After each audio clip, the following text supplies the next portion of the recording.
What's going on, guys? Joey 400 back into Vnotes. Haven't seen you guys in like a month or so. This whole Corona COVID pandemic is just, it's crazy. Things are opening up now in Florida. We have businesses opening up at 25% capacity. It's pretty cool. Police light's kind of weird. A lot of domestics. A lot of people can't live with their significant other, or they're just having problems at home and they're stuck in there and they're just getting fights. And you know, you have the people that aren't up to any good. They're just breaking into cars for no reason. So with that being said, I got some updates on the Evo and also the parts that I painted. Let me show you.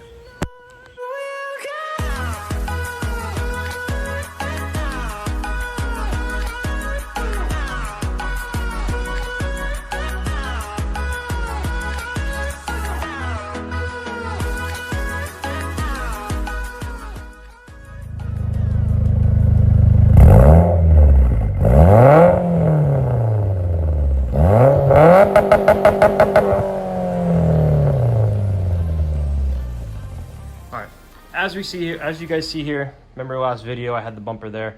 I got my metal zip ties. I went ahead and wrapped that. Just ignore that side. You're not going to see it anyway. It's just junk. I ran out of wrap, so I had to, you know, rig it a little bit. But these things came out pretty good. Don't mind the overspray that comes off with brake cleaner, but these things came out really well. Looks pretty much brand new. I kind of like it. I didn't obviously paint that. It's a starter. Don't want to ruin that. But look how mint that looks. Mint this looks. This one came out like the best. It's like brand new. I didn't do the turbo obviously, because you're not going to see it anyway. But I got some good news on the turbo. I cleaned that. It has a little bit of drips, but you're not going to see that anyway, so it's relevant. I was thinking about painting that black. Put that in the comments if that looks cool black, or like maybe like a red. I'm really contemplating on painting that, but yeah. So turbo, I still have that turbo at Tico's house, the built turbo. It's kind of like an FP red. I made 520 on that turbo. It's pretty much almost maxed out. I maxed out the stock capabilities of the stock head and the long block for the Evo 10, but this was on my stock motor. This was a 520 wheel on a Mustang dyno at almost 33 PSI, I believe. Yeah, so that's when you add 10 to 12%, that's around 575, 600 something, whatever. Stock head studs. So if I had ARP studs, I would be able to push it a little more, but the head would lift with the stock ones, so we stopped there. Anyway, so I'm thinking about taking that turbo, bring it to Mike's Turbos where it got built. The specs are from Puerto Rico. I don't know if you guys remember 2 years ago, one of my other videos about installing that turbo. I got to bring it over to Mike's Turbos and they got to take a look at it. I believe it's just a seal. I think the turbine is actually okay. Tico took it apart, but I would rather have Mike's Turbos take a look at it because they're the one that built it. So if I get that turbo on with that manifold, I can easily push over 600. But that would be maxing out the turbo. But that's just the break in the motor. So I'm probably gonna break in the motor with around 400 wheel horsepower, not getting on it, and we'll go from there. So to rant a little more, some information on the CP pistons. They're coming from California, and because of the whole COVID thing, they're taking a long time because they're at limited capacity. So they said it was gonna be 6 weeks. I'm getting 80 millimeter custom sized pistons and rings. So it's been a little over 6 weeks and I haven't heard back from them yet.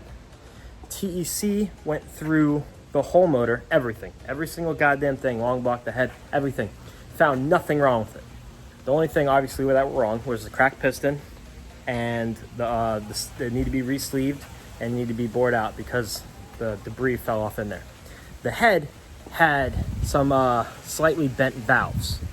So the valves, he asked me to he's gonna go ahead and order Ferrera valves, which I had in there before. So basically what happened with the motor was, according to TEC from Mike, he said it was detonation and piston got too hot, cracked, and hit the rim, flipped over, and then the piece of the piston bounced off in the other cylinders, and that was it. So there was nothing else wrong with the motor, which is good. In other news, I'm just literally waiting for the pistons to come in. So we're almost there, guys. Stay tuned. Joey 400's coming back. But I need to fix the fittings that are on my fuel pump. I have these bent fitting for no reason that should be a straight fitting, and it's really annoying me. It's been annoying me ever since I installed that radium dual Walbro 450 canister or Walbro, I don't know, setup, whatever the fuck you want to call it. So I gotta go change those fittings, and trying to get in contact with Tico because he's really good with the fitting thing, and I don't want to mess anything up. Like, I could do things myself, but if I do it wrong, I'm just not gonna want to fix it, and then somebody's gonna have to redo it, you know, that kind of thing. But if you don't do it yourself, you don't learn, right? So let me show you what I'm talking about. Okay, it's been a long time since I opened this fucking car. All right, so as you guys can see, I got the radium sticker on there, which is pretty cool. I was thinking about putting that E85 like yellow and black caution thing here and leaving the seat off, but it's just so damn loud. You guys ever did that? Okay, yeah, my phone like just lagged, I don't know. So you see this bent fucking fitting here, and it goes, it's just so hard to get this thing off because when it spins, it hits the top of this. See how it's like hitting the top of that? It's fucking stupid. That's the only thing I need to change. Everything else is fine. If you guys ever get a chance, see these black tops? Go ahead and replace those and put, see those like little, what is that, 8mm nuts on there? They work 10 times better. If you have fuel pump issues with grounding and stuff and wires being burnt, it's because what's happening is these black little caps, they loosen up and it causes resistance, and resistance burns the closest part of the wire, and that's when you have shorts. So yeah, I need to get a new fitting for this, and so I can just run it straight in. I know it goes on a bend, but I just need to pull that wire, pull that hose a little bit farther, and we'll be good. But other than that, I'm kind of scared to pull this. I don't even want to pull this fuel pump out to check to see if there's rust, because there's still E85 in here. It's probably just rusting this shit away. But these pumps are made for E85, so hopefully we're all good. So in the meantime, while waiting for Tico to answer his phone, see if he has any fittings or wants to do it, I'm gonna go ahead and put one of those metal zip ties on this axle. It's been leaking. It's been getting all this shit dirty over here and leaking some fluid. That's all you need is a fucking zip tie on it, but it used the metal ones, so I went out and got these for that. Wow, you can't see shit. So I'm gonna go ahead and put one of these zip ties on. It literally works just like a zip tie, but you just gotta pull it a little bit harder. And you see the groove right there. It goes right around the groove, so let's go ahead and put this on. You have resealed your boot. I don't know if anyone's ever tried these metal zip ties or like has ever used them. These fucking things are hard to just tighten. Like they get on there snug, but you can't tighten them. So you have to fucking pull them as hard as you can and bend them, this and that. It's so fucking annoying. If this doesn't stay tight enough, I might just have to switch back to the regular zip tie that was working kind of good, but I don't know. It was kind of annoying. So anyway, yeah, that's how you tighten a metal zip tie on a boot.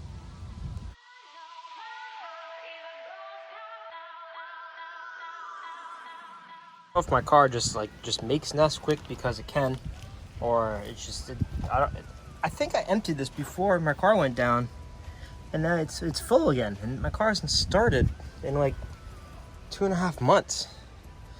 So I guess my car can make nesquik without even the motor being in there. So let's go ahead and empty this nesquik out.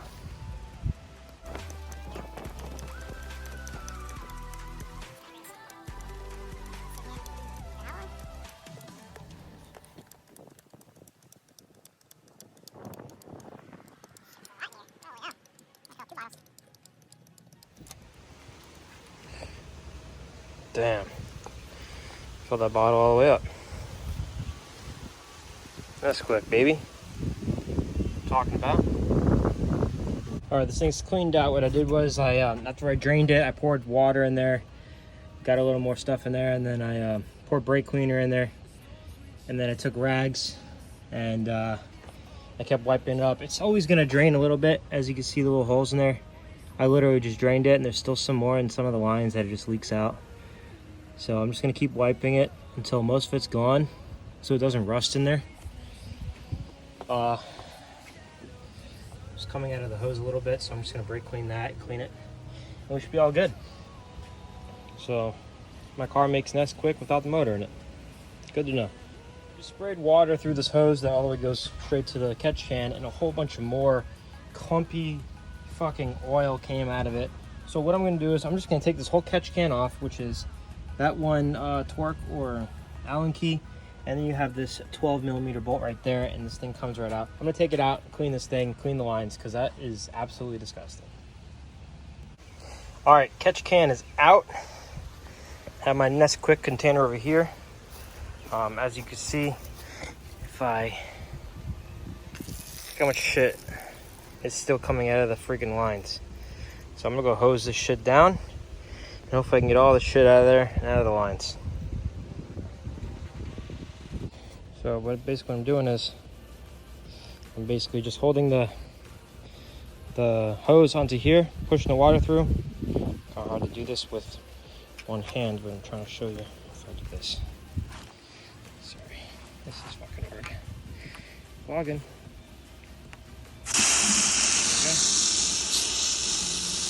The water goes all the way through. Now come out there. See? That's it. I'll keep doing that, obviously, without the camera on. Oh, just like that, ladies and gentlemen. Pristine, clean, brand new. No big deal. Cleaned all the lines. I'm happy with that. Tico hasn't called me back about the fitting, so I guess I'm just gonna have to do it tomorrow. I have to go find the size fitting and everything like that. I'll go on the Radium website. But that's how you really clean a catch can, if you guys are ever wondering how to do that. That's quick. Okay, due to me not knowing what fitting is, I went on Radium. I ordered the fittings. They'll be here soon. So I'm not gonna be doing the fittings now for the fuel pump. But I want to show you guys my new Xbox gaming setup that I've been building towards for a while now. I'm gonna add more stuff, but as of right now, I'm gonna show you what it looks like. Right, of course. There we go. So, got this chair off Amazon, pretty sick chair. It literally reclines all the way 90 degrees, and then you have a footrest that you can literally, let me show if I can, see if I can do this. Okay. And you can float all the way back. How far it goes back. 90 degrees. You can literally lay down and just play Xbox all day. I keep it all the way up because I like to sit upright when I play. And it locks in. It's pretty cool. I'll slide it back in like that. Boom. Yep, that's, I can't really explain that. I just got this hookah. Pretty cool. Got it from a smoke shop. Got it for cheap. Got it for like 35 bucks. It's green. It's cool. It hits pretty good. It's not like freaking extreme one. I forgot to clean that last night. I was smoking hookah while playing Xbox.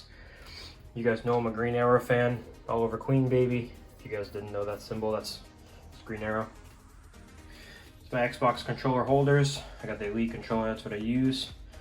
That is for streaming. I don't have a laptop, so I'm waiting to get a laptop so I can stream. But I also want to get hardwired in. I want to be wired in for the internet and not use Wi-Fi because it lags and the connection is just better when you're hardwired in. So I'm gonna wait on that. It's my mom's cup, it's not mine. Xbox, got my Kinect. Obviously, I got my Evo. It's my baby right here. Boom. Donald Trump is our president. He's the man, myth and the legend. Got some 40mm bullets there. I got the 850 headset. This headset is really good. You can do everything with this. You can DJ with it. You can, you know, obviously play Xbox with it. The audio, the sound, this noise cancellation is awesome. The only thing that's annoying with this fucking thing is that sometimes the connection like cuts off, or your mic won't work, so you gotta turn it off and unplug it and turn it back on to reconnect it. Certain stuff like that. It gets kind of annoying, but the pros outweigh the cons. Another green arrow. Got my Oliver Queen little what is it, Funko Pop, whatever it's called. Pretty cool. And then obviously the only game I play is Call of Duty, so I basically have every Call of Duty here. Obviously I have Call of Duty for PlayStation 2, and then I played SOCOM before that, but fell in love with Call of Duty. That's all I play. And you know, it has a few cup holders, has a few stands over there. And then the coolest part about this is that on Amazon I bought, well, I'll go first. Let me show you over here. All the wires are tucked in. There's a little cage over there that holds all the wires in. And then I have this little drawer, and in this drawer I have a few wires to charge my phone and stuff, but also have this. And then basically I can pick fade, and I go to a whole bunch of other different colors. You can make your own custom setup. You can do quick. You could do just a solid green, solid red, all this blue, whatever you want. And yeah, it's pretty cool. You can put jump, you know, jump to different colors. Oh, there we go. It's pretty cool. You change the brightness to make it brighter or lower. But when I play at night, it's kind of hard to show you, but when I play at night, I have it on, and it illuminates this whole section of different colors. I played for the Giants, if you guys didn't know that. But yeah, this is my setup. I know it's something different in the vlog. It's not my Evo, it's not my bike, but it's just something else that I do every day. But it's a pretty cool setup. If you guys have my Instagram, it's Joey or Nah. It's in the beginning of my intro, to the bottom. You guys send me your setup. I'm pretty sure you guys have way better setups than me. This is beginner. I don't play PC games. I'm not a PC gamer. I'm more console. You know, I'm trying to.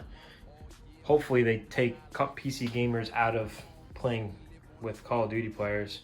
That shit's unfair. They move faster. It's easier for them to aim. It's unfair. Like, you have a fucking mouse that you can move faster than a joystick. So, but anyway, this is my setup. So yeah, send me a picture of your setup. You guys probably have like curved screens and monitors and fucking freestanding shit. But this is mine. If you ever want to hit me on Xbox, my gamer tag is Mitsu GTO44, and my Activision is Joey400, and we can play. So with that all said, I'm gonna end the video here. Oh look, no. I'm gonna end the video here. If you guys like this video, like, comment, subscribe. Have any questions about cleaning the Nesquik container, or why there's Nesquik in there, put that in the comments below. Also, if you guys know the size of the fittings or better fittings I should get, put that in the comments below. I have more updates on the Evo coming soon. Every day is something new, and there's something new up to order. So see you guys next one. This is my 100th Vnotes. We made it to 100, boys, girls, kids, fathers, mothers, cousins. So let's keep it up. More subscribers, more views, more comments, more money for me and for you because of content. Peace.